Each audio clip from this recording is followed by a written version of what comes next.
Hello, my dear students. Welcome in another video lecture of our Biodiversity of Coded paper.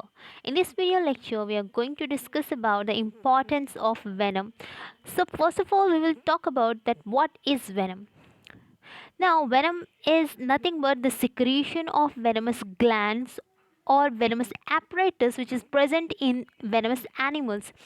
Animals जिनमें poison secrete होता है, ऐसे animals को venomous animals बोला जाता है। और ये सिक्रीशन कहाँ पे होगा? वेनमस ग्लैंड्स में होगा। ना वेनमस ग्लैंड्स की बात हो रही है तो कंपोजिशन भी देखना पड़ेगा वेनम का। तो in case of snakes, venom composition is nothing but the highly complex chemical mixture. तो वेनम क्या है? हाईली कॉम्प्लेक्स केमिकल मिक्सचर है जो प्रोटीन से बना हुआ है। It is consisting number of proteins or many proteins in it, specially कौन से टाइप के प्रोटीन्स जो हैं? Enzymes. Now when we were discussing in offline lecture, तो मैंने तभी बताया था दैट स्नेक वेनम इज और venom gland is nothing but the modified salivary gland. As it is modified salivary gland, so it secretes enzymes in it, and number of toxicants are also present in venom of snake. So on the basis of effect, venom is divided into three types, or venoms are of three types. So venom, first type is neurotoxin type of venoms are there. Neurotoxin venoms जो है, that is mostly seen in cobra and kraits. So cobra and krait has such type of venoms which affects on nervous system. Second is hemotoxic type of or hemotoxins are there, which affects on so we can say blood. So this is seen in Russell viper or any type of viper secretes such hemotoxin type of venom. And lastly, there is cytotoxin type of venom which is seen in rattlesnakes. Now let us proceed. When we are talking about the uses, so importance of venom is nothing but it is used, or it is most important in medical use, और we can say it is therapeutically important. तो सीधी बात है कि medical science में या medical जो रिकवरीज़ के लिए या फिर मेडिकल ट्रीटमेंट के लिए वेनम्स का यूज़ किया जाता है। How venom can be used in neurotoxins.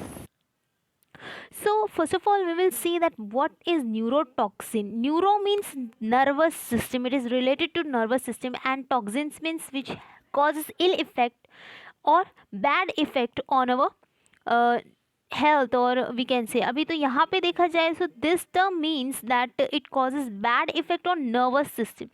So neurotoxins mainly causes effect, or it mainly affects on CNS, that is central nervous system of any human being or any animal or any prey or predator which come across to the snake or animal which secretes such type of neurotoxic venom.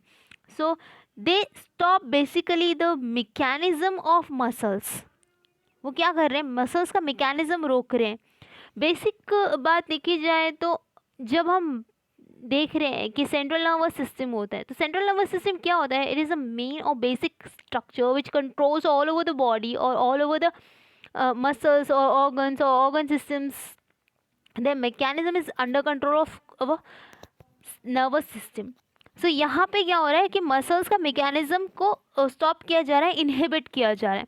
So China में देखा जाए, so China uses cobra venom to treat opium addiction. Opium addiction क्या है? Opium addiction in sense it is a type of drug addiction. जो drug addict होते हैं ना वो तो ऑपियम इज, हम उसको हिंदी में अफीम बोलते हैं। सो अफीम का जो एडिक्शन करते हैं, जो ड्रग्स लेते हैं अफीम, तो उनका एडिक्शन रोकने के लिए कोबरा वेनम का यूज़ किया जाता है। या सच टाइप ऑफ एडिक्टेड पर्सन जिनका ओवरडोज हो गया है, या जिनको उस एडिक्शन की वजह से, अभी एडिक्शन की वजह से क्या होता है, नंबर ऑफ डिजीजेस आते हैं, आर्थराइटिस प्रॉब्लम आता है। आर्थराइटिस क्या होता है, यहाँ पे देखा है, देख सकते हो आप कि ये आर्थराइटिस भी ट्रीट करते हैं। आर्थराइटिस मतलब जॉइंट पेन्स, जो बोन्स होंगे वो बोन्स वीक हो जाते हैं। So this is nothing but the arthritis disease. और लीवर और लंग्स की प्रॉब्लम, ओसोफेजियल और स्किन कैंसर को भी ट्रीट किया जाता है। एंड ल्यूकेमिया, ल्यूकेमिया आपको पता है that is leukaemia is a blood cancer. So this type of diseases are treated in China by using cobra venom. और इंडिया में देखा जाए तो इंडिया में कोबरा वेनम का यूज़ हिपैटिक स्टिमुलेंट के तौर पे किया जाता है। हिपैटिक स्टिमुलेंट मतलब जो भी एक स्टिमुलेटिंग मटेरियल के तौर पे किया जाता है। And also helps in reviving collapsed patient. अभी कोलैप्स पेशेंट क्या होगा, कोलैप्स पेशेंट इन सेंस कि आप उसको जनरल लैंग्वेज में बोल सकते हो patient who is in coma condition, उसकी पूरी बॉडी पैरालाइज हो गई, उसका ब्रेन इतना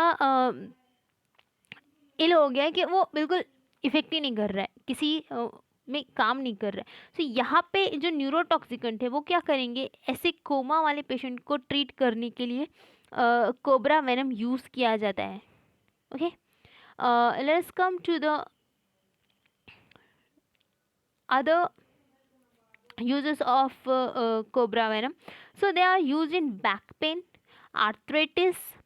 तो बैक पेन यानी जो भी वर्टिब्रल कॉलम में या वर्टिब्रल पेन होगा वहाँ पे, और आर्थराइटिस इन सेंस मैंने अभी बोला कि that is joint pain, bones weak हो जाते हैं जिसकी वजह से जॉइंट पेन होता है, या बोन्स बहुत वीक होने की वजह से मोमेंट में भी पेन होता है, दर्द होता है, और वो बहुत सीवियर पेन होता है। मेंस्ट्रुअल पेन, फीमेल पेन या फीमेल प्रॉब्लम पेन बोल सकते हो आप। इन हेडेक जो होता है, माइग्रेन्स का आज मैंने एग्जाम्पल दिया, तो such type of severe headache और severe pain can be treated by the cobra venom. So here you can see the products or medicines which are made up of cobra venom. So there is naloxone topical gel which is used for treating arthritis or other disease, or carboxyl oral spray is there. Oral spray is in sense you can orally take it, आप इसको directly ले सकते हो। And Cobroxin gel is there, Cobroxin gel is there, जो use होता है for the treatment of pain, और ये as a pain killer use किए जाते हैं। Now next type of toxin is haemotoxin. Haemotoxin क्या होता है, haemotoxin are the toxicants which effects on circulatory system.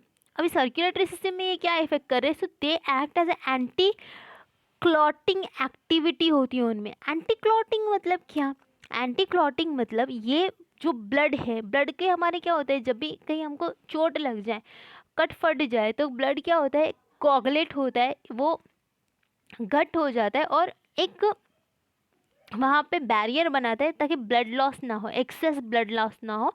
और वहाँ पे एक हम बोल सकते हैं कि एक टेम्पोररी या फिर एक हिसाब का जो छेद है या जो ज़ख्म हो गया है हमारी बॉडी पे, कट हो गया है, उसको वो क्या करता है, सील कर रहा है। ओके, ताकि अंदर का ब्लड एक्सेस बाहर ना बहे या ज़्यादा से ज़्यादा ब्लड लॉस ना हो। इसीलिए हमारी जो ब्लड होता है उसमें कोगुलेंट्स होते, कोगुलेटिंग एजेंट्स होते। सो यहाँ पे जो ये वेनम है, हीमोटॉक्सिन वेनम है, तो ये क्या कर रहा है, ये एंटी क्लॉटिंग या एंटी कोगुलेटिंग इफेक्ट कर रहा है। मतलब वो जो ब्लड कोगुलेट होने वाला है, जो हमारे कट को सील करने वाला है, वो सील करने की जो कैपेसिटी है उसको रोक देगा, उस पर इफेक्ट करेगा। So there is a ancrod name protein is there which is present in hemotoxicant or hemotoxin which prevents clotting compounds to function correctly। वो क्या कर रहा है, डायरेक्टली उन पे इफेक्ट करता है और अनकंट्रोल्ड ब्लीडिंग करवाता है। मतलब अभी कभी कट पड़ जाए या हीमोटॉक्सिन हो गया, टॉक्सिन आपकी बॉडी में चला गया, और फिर वो क्या कर रहे हैं, आपके ब्लड को इतना पतला कर देगा कि वो हल्की सी कट पड़ने पर भी एक्सेस ब्लड होने लगेगा, एक्सेस ब्लीडिंग होने लगेगी. So this type of hemotoxins are used for the treatment of heart diseases या हार्ट अटैक. अब हार्ट अटैक का मेजर प्रॉब्लम क्या होता है? It is the major problem is there कि जो ब्लड है वो क्लॉट्स बन जाते हैं, ब्लड क्लॉट्स प्रिपेयर हो जाते हैं इन arteries or veins, or you can say in heart, that cardiac muscles में या सॉरी cardiac vessels में. तो वहाँ पे उनको क्या किया जाता है, this ancrod is having such a capacity to dissolve the blood clot. वो क्या करेगा, ब्लड क्लॉट्स को डिजॉल्व करेगा और हार्ट स्ट्रोक जो होगा या हार्ट अटैक जो होगा उसको जो है वो ट्रीट करेगा, उसको रोकेगा, कंट्रोल करेगा. और इस हीमोटॉक्सिन में इतनी कैपेबिलिटी है that it can even control the upcoming clots, यानी जो आगे फ्यूचर में बन सकते हैं ऐसे क्लॉट्स को भी वो प्रिवेंट करता है. So these are the two type of medicines which are made up of hemotoxins. Which are used for severe chest pain, यानी बहुत ज़्यादा chest pain हो तब यूज़ कर सकते हैं, या फिर हाई जो माइनर हार्ट अटैक्स आते हैं तब दिया जाता है. So it is eptifibatide and tirofiban is there, tirofiban or tirofiban, whatever you just pronounce it. So these are the two different medicines which are used for the which is made up of hemotoxicants. Now the last thing is there, that cytotoxicants are there. Cytotoxicants are nothing but the toxic secretions, or such venom is effect on cell, or it just damages the cell, or it causes the cell death. So cytotoxin exhibit various physiological effects. ये बहुत सारे physiological effects करता है, जैसे कि आप देख सकते हो यहाँ पे मेंशन किया साइटोटॉक्सिसिटी. साइटोटॉक्सिसिटी इन सेंस ये क्या करेगा कि डेथ करवा देगा डायरेक्टली सेल्स की, या फिर उनको डैमेज कर देगा. आरएनए आरएनए रिपेयर डैमेज, वो जो आरएनए सिंथेसिस होता है, फिर या फिर हम बोल सकते हैं डीएनए सिंथेसिस होता है. तो ये सब मैकेनिज्म, या प्रोटीन सिंथेसिस से क्या होगा, this is a most important phenomenon which is use for the growth of body. तो यहाँ पे वो रुक जाएगा. सेल डैमेज हो गया मतलब सेल के मैकेनिज्म रुक गए, सेल के मैकेनिज्म रुक गए विच मीन्स दैट कि ग्रोथ रुक जाएगी, ग्रोथ रुक गई मतलब सो सेल डेथ हो गई, विच मीन्स दैट कि जैसे जैसे सेल किल होने लगेंगे तो जो भी एनिमल है या जो भी पर्टिकुलर पर्सन है वो उसकी भी डेथ कॉज हो जाएगी. और ये क्या करता है, it inhibits the platelet aggregation. Platelet aggregation in sense कि जो प्लेटलेट्स गैदर होते हैं क्लॉटिंग के लिए, क्लॉटिंग पर्पज़ के लिए, तो ये वहाँ पे उसको रोक देता है. कार्डियक अरेस्ट में विच मीन्स के जो वहाँ पे यानी ब्लड क्लॉटिंग को रोक रहा है, फिर कार्डियक अरेस्ट में काम कर रहा है, विच मीन्स देखिए हार्ट अटैक वाली सिचुएशन जब होती है वहाँ पे वो काम करता है. हीमोलाइसिस इन सेंस की जो आरबीसीज है उनका ब्रेकडाउन या उनका डैमेज होता है यहाँ पे.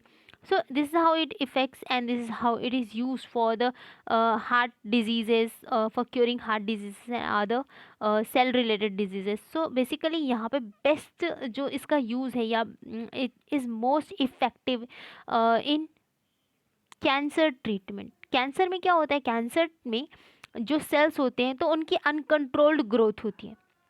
सो उसी अनकंट्रोल्ड ग्रोथ को कंट्रोल किया जा सकता है by the cytotoxins, by the use of cytotoxins. Why? Because it controls or it kills the cells. और excess cells बनेंगे मतलब ये वहीं पे इफेक्ट करेगा, excess cells को kill करेगा. This is how it just used in treatment of breast cancer or ovarian cancer, or maybe in other cancers also it can be used. So here our topic ends up of importance of venom. Hopefully you have understood. Thanks for watching. Have a nice day.